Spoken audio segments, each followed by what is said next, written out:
Mulher, eis aí teu filho, filho, eis aí tua mãe. Segundo Dom Futon Shin, essa frase, proferida por Cristo no alto da cruz, é a nossa vitória sobre a luxúria.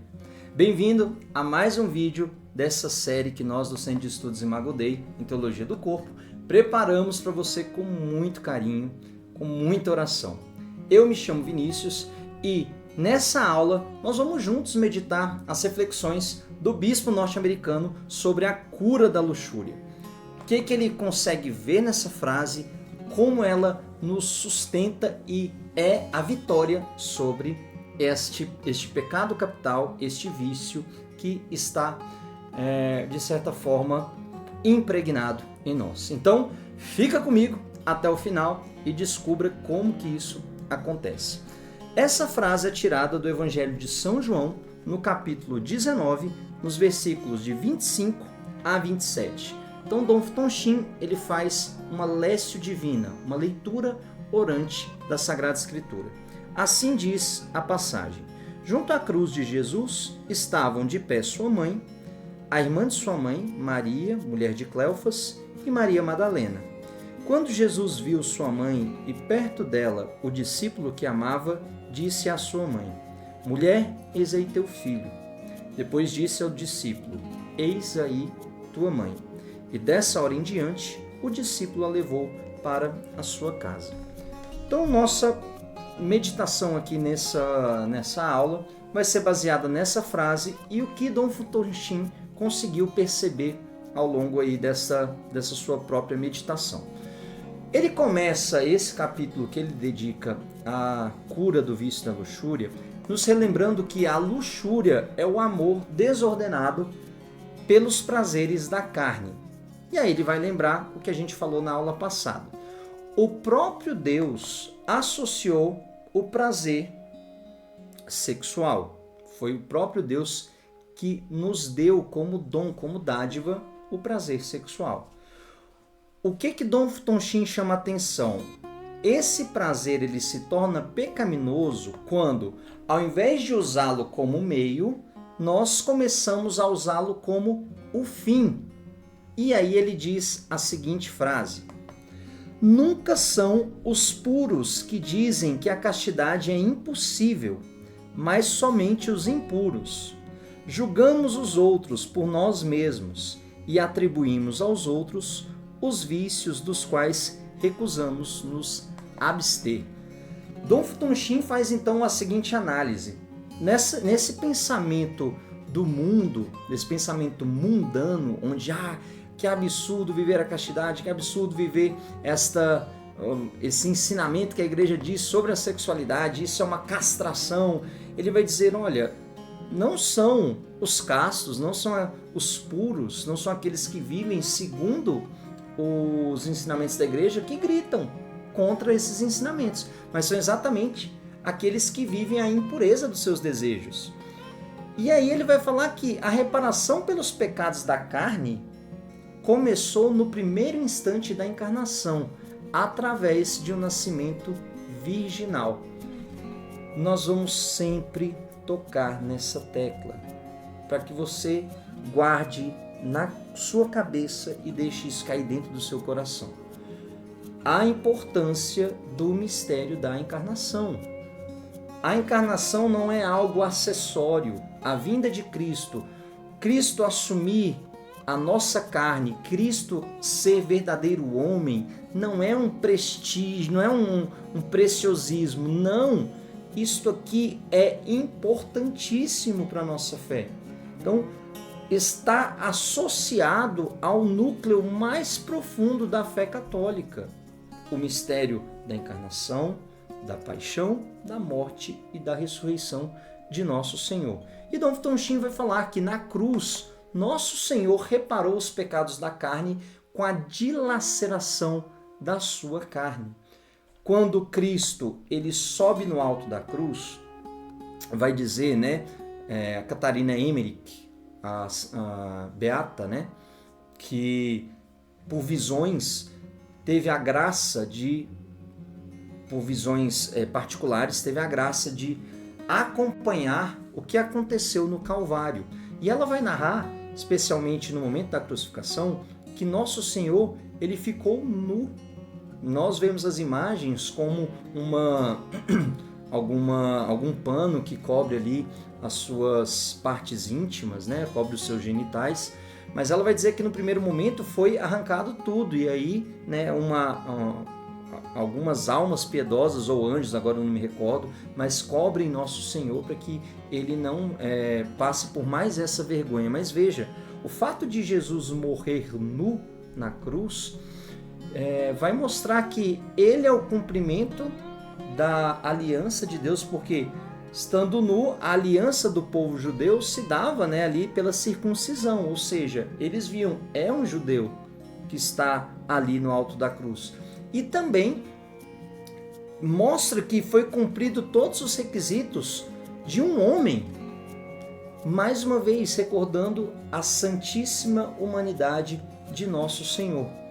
Quando Dom Tonchi então analisa que nosso Senhor reparou na sua carne os pecados da carne, dando o seu corpo dilacerado, ele nos recorda daquela passagem que está presente no livro do profeta Isaías, no número 53, no capítulo 53, no versículo 2, né? Uma passagem conhecida que nós temos o costume de lê-la de forma mais constante quando nós vamos aqui para a Semana Santa, né, ou a Quaresma, que vai falar sobre o servo sofredor. Assim diz a leitura. Quem poderia acreditar nisso que ouvimos? A quem foi revelado o braço do Senhor? Cresceu diante dele como um pobre rebento, enraizado numa terra árida. Não tinha graça nem beleza para atrair nossos olhares, e seu aspecto não poderia seduzir-nos.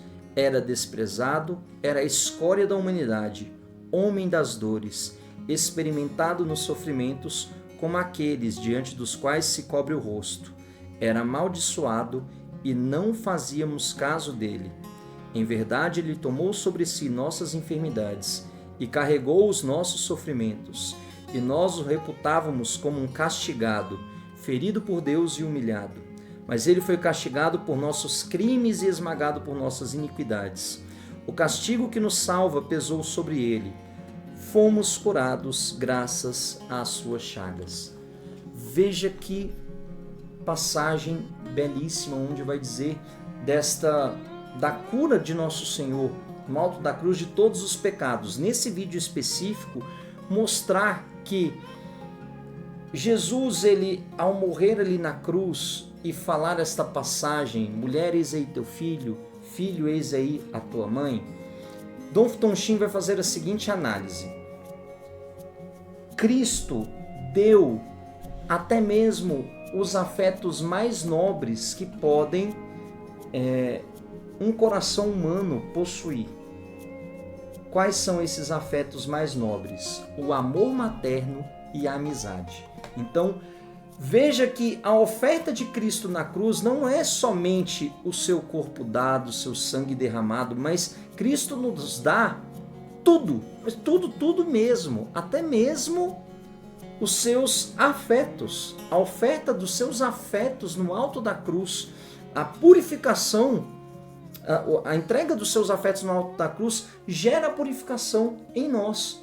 Então esses nobres sentimentos que Dom Tonchi vai falar, os mais nobres sentimentos que podem passar no coração humano, que é o amor materno e a amizade, nosso Senhor os oferta para a cura dos nossos pecados. E assim ele vai dizer, houve aqui um amor forte o suficiente para se esquecer de si mesmo, a fim de que outros nunca carecessem de amor. Vou repetir, porque essa frase é lindíssima. Houve aqui um amor forte o suficiente para se esquecer de si, mesmo a fim de que outros nunca carecessem de amor. Isso aqui, meu querido, ouça, minha querida, deixa essa palavra entrar no teu coração. Nosso Senhor viveu o abandono da cruz para que nós não carecêssemos de amor. Nosso Senhor tem ali este sentimento de abandono para que nós nunca nos sintamos sozinhos, porque há um Cristo que morreu por nós, há um Deus, o Deus verdadeiro, Deus de Abraão, Deus de Isaac, Deus de Jacó, que nos entregou o seu Filho unigênito, e através dessa entrega ele estabelece de novo, restabelece conosco a aliança que nós quebramos. Tem que dar uma pausa, né? Tem que dar uma respirada, porque não é só preciosismo. Veja o que é um coração atento à graça, o coração de Dom Tonchim. Nós lemos uma frase dessa: mulher, eis teu filho, filho, eis tua mãe. Nós vamos ali, se formos analisar, né, em uma perspectiva histórica, uma leitura histórica, vai falar: nossa, Jesus fez isso porque a Virgem Maria não tinha filhos, então ela, como viúva, deveria ser encarregado, cuidar alguém. Sim, essa é uma perspectiva humana, e está certo, verdadeiramente aconteceu isso. Mas há uma questão espiritual muito maior. Nosso Senhor está nos dizendo pela sua vida, pela sua entrega na cruz.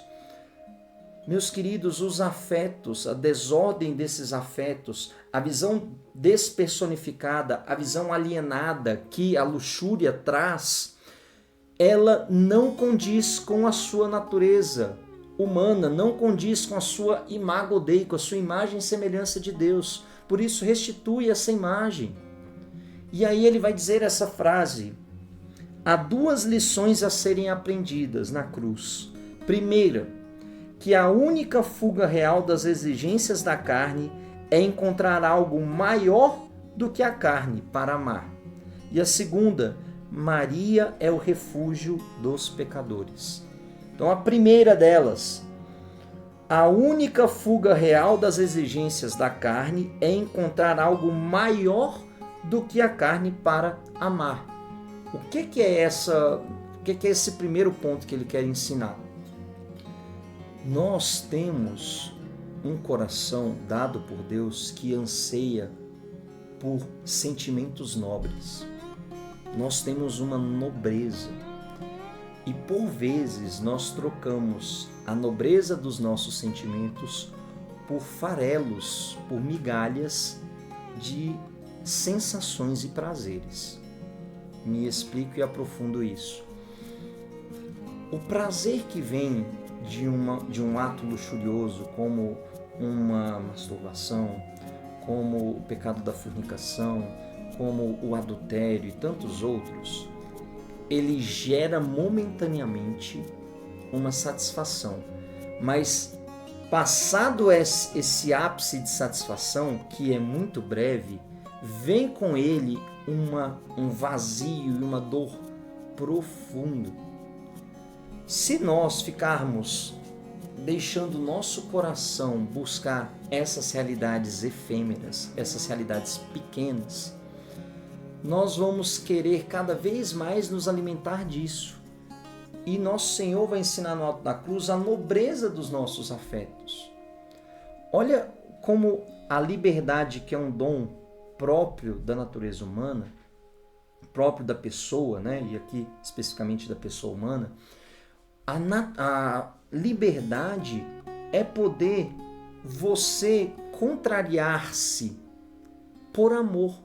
Nenhuma criatura neste mundo visível é capaz de contrariar-se. Pode ser contrariada. Um cachorro você pode adestrá-lo, dizer, olha, né, por alguns elementos, eu não sou especialista em adestramento, mas você pode ali, com um prêmio, ele fez algo, você faz um carinho, você dá comida, você faz algum gesto ali, e ele vai entendendo que, olha, se eu fizer isso eu ganho comida, se eu não fizer eu vou ganhar uma retaliação. Então ele vai entendendo essa forma ali pela sua natureza sensitiva. Agora o homem é capaz de renunciar a algo, até mesmo lícito, em prol de um bem maior.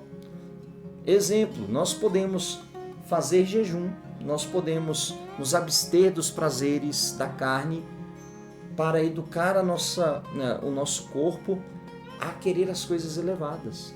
Quando nós abrimos mão de comer carne às sextas-feiras, não é porque a carne é má, mas é porque nós queremos dizer, olha, este pequeno sacrifício, eu me privo de algo que eu gosto, algo que é bom, que é importante para mim, porque meu coração deseja coisas muito maiores. Meu coração foi criado para coisas muito maiores. Se isso é bom, se o alimento é bom, mas existe algo que é melhor. Então eu abro mão disso para educar a minha vontade, para trazer esse apetite racional às coisas que são verdadeiramente elevadas, à verdadeira felicidade. E aí ele vai fazer a análise, né? Vai chamar a atenção um filho que quer ser bom para sua mãe. Ele coloca o seguinte exemplo, uma mãe falando assim para o filho, educando, filho, não faça nada que sua mãe pudesse se envergonhar um dia. Qual filho que ama a mãe não escutaria esse apelo? Qual filho ouvindo, filho, não faça nada que sua mãe pudesse se envergonhar de você um dia? Qual filho que, amando a sua mãe, faria algo para ofendê-la?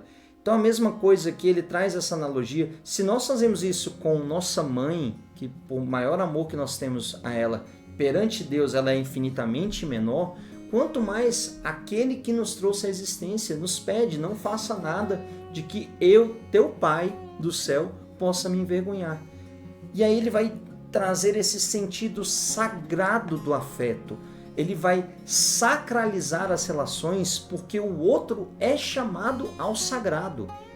Ou seja, quando nós nos relacionamos, nós precisamos entender que o outro, ele é sagrado, ele é separado por Deus, ele é amado por Deus. E aí a frase de Dom Tonchim no livro, a única forma de se demonstrar amor neste mundo é através do sacrifício. Veja, o que é o sacrifício? O que é a palavra sacrifício? Ela é a junção do sacrum facere. Sacrum, sagrado.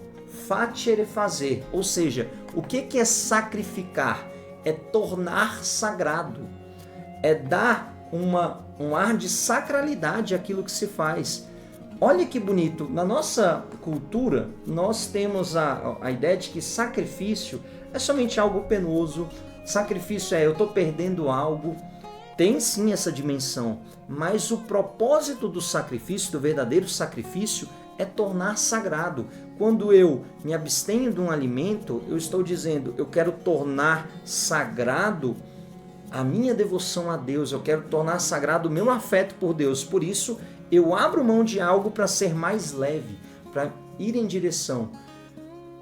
E aí Dom Tonchim vai dizer que esse ato sacrificial, o ato de amor, quando eu, por exemplo, casado, quando eu casei com a Laila, no altar eu disse, eu escolho você. Mas Dom Tonchim vai dizer, quando um homem casado, uma mulher casada, profere essa escolha, se compreende nessa frase, eu escolho você, se compreende no fundo que eu renuncio a todas as outras pessoas. Quando eu digo eu escolho a Laila, eu estou dizendo no fundo, eu renuncio a todas as outras mulheres. Por quê? Porque esse amor é exclusivo, esse amor é total, esse amor é livre, esse amor é fiel, esse amor é fecundo. Se a gente lembrar, são as 4 características do amor: livre, total, fiel e fecundo. E o ato conjugal, a sexualidade, ela tem que expressar todas essas características. Tem que ser um ato livre, tem que ser um ato total, tem que ser um ato fiel, tem que ser um ato fecundo. Veja que quando nós falamos dessas 4 características, nós também falamos dos 2 fins da união conjugal. Celebrar o amor, a união daqueles aquelas 2 pessoas, daquele homem e daquela mulher, e esta união ela tem que estar aberta à vida. Tem que ter o casal tem que ter a consciência de que quando eles se unem, aquela união pode gerar uma vida. Quer dizer que vai gerar? Pode ser que não. Só Deus é o autor da vida, só a Deus pertence o dom da vida. E ele pode agraciar algum casal ou não. naquele ato conjugal, aquele ato não ser um ato que gere uma vida. Mas a nós cabe essa generosidade, essa abertura. Por isso que Dom Tonchim vai dizer que devemos integrar a carne no divino. Devemos ver a nossa sexualidade como uma participação na vida trinitária. O nosso chamado é um chamado a realidades elevadas. Como que a gente pode perceber isso? Na liturgia, na Sagrada Liturgia, na Santa Missa, o Padre vai chamar corações ao alto. A nossa resposta, já o temos no Senhor ou o nosso coração está em Deus. O que a gente está dizendo na Sagrada Liturgia? Os nossos afetos estão direcionados a Deus. Lembra quando falamos castidade? Deus é meu único amor. Esta resposta litúrgica parece muito simples, mas ela vai dizer de algo grandioso, elevar o íntimo, o mais profundo do nosso coração, elevar todo o nosso ser a Deus. Quando nós falamos corações ao alto, o nosso coração está em Deus, a nossa resposta, o nosso coração está em Deus, é o convite do nosso coração a ser lançado. Tudo aquilo que nós queremos só pode ser saciado em Deus. Por isso, a sexualidade ela tem que ser vista como um dom. Ela tem que ser vista na sua finalidade. Ela não pode ser apartada. Ela não pode ser esterilizada. Ela não pode ser vista de uma forma despersonificada. Guarda isso. A nossa sexualidade, o ato conjugal, é um ato pessoal. É um ato humano e pessoal. Sendo humano e pessoal, ele tem um quê sagrado e ele não pode ser profanado. Nosso Senhor no alto da cruz, quando diz mulher, eis aí o teu filho, filho, eis aí tua mãe, mostra a relação belíssima entre o masculino e o feminino, a relação ordenada entre essas duas realidades, que deve estar aberta. Um afeto ordenado, um afeto sagrado, um afeto chamado ao sacrifício, a tornar sagrado. Por isso aprendamos com essa frase de Cristo na cruz, aprendamos com os ensinamentos da igreja, a professar o nosso afeto a Deus, a lançar o nosso afeto a Deus, a aprender a lançar todas as nossas inquietações amorosas, afetivas, em Deus, pedindo a Ele as luzes necessárias, as graças necessárias para que direcionemos de forma correta, para que vivamos a plenitude dos nossos afetos. Porque Deus não quer que nós não vivamos os nossos afetos, mas Ele quer que nós vivamos a plenitude, obedecendo a nossa natureza humana e obedecendo à finalidade desse ato. No próximo vídeo, nós falaremos sobre o terceiro pecado capital, que, já tendo um spoiler aqui para você, torna o nosso coração insensível à generosidade. Quer saber qual é? Então te espero na nossa próxima aula. Quero agradecer a sua audiência ao longo desse curso e eu quero pedir que você deixe aí nos comentários o que tem achado das nossas aulas. A gente conta com a sua ajuda para melhorar e disponibilizar para você conteúdos cada vez melhores. E claro, não posso deixar de pedir aqui o seu like e a sua inscrição no nosso canal. Vamos fazer um desafio, vamos fazer um compromisso, eu e você. Vamos tentar chegar à marca de 5.000 inscritos. Quero contar com a sua ajuda para que a gente alcance cada vez mais pessoas. Grande desafio sim, mas que nós temos a certeza, com o seu empenho, nós alcançaremos essa marca. Deus te abençoe e até o nosso próximo vídeo.